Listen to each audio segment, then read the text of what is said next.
Kaya pala ganito ang naging resulta ng kapalaran ko. Kasi alam ng Diyos na kaya ko. Sa edad kong to, napagod na akong magmadali. Kaya lahat ng ginagawa ko ngayon, ini-enjoy ko na lang. Siguro sa dami na rin ng aking pinagdaanan, napagtanto ko na ang buhay ay mas malawak at mas mahiwaga pa sa mga problemang dumarating sa buhay natin.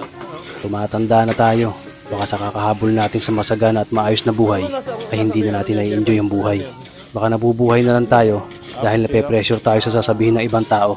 Marami na rin akong mga naging maling desisyon sa buhay, pero lahat yun nagsilbing aral sa akin at natuto ako sa mga pagkakamali ko. May mga taong sobra nating mamahalin at bibigyan ng halaga, pero ibabalik lang sa atin ay kabiguan at matinding trauma. Kaya wag nating lilingunin ng mga taong tulad nila dahil mas payapa kapag hindi ka na interesadong malaman pa kung ano pang balita sa kanila. At wag mong idepende ang sarili mo sa kahit kanino. Tandaan mo, kahit sarili mong anino, iiwan ka din nito kapag madilim na ang paligid mo.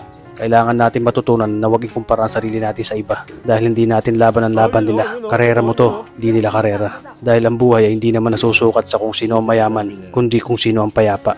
Kaya galingan mo lang palagi tol dahil napakaraming tao mapanghusga, hihilahin ka pababa. At lagi mo itong tatandaan na makakatanggap ka lang ng papuri mula sa kanila kapag patay ka na.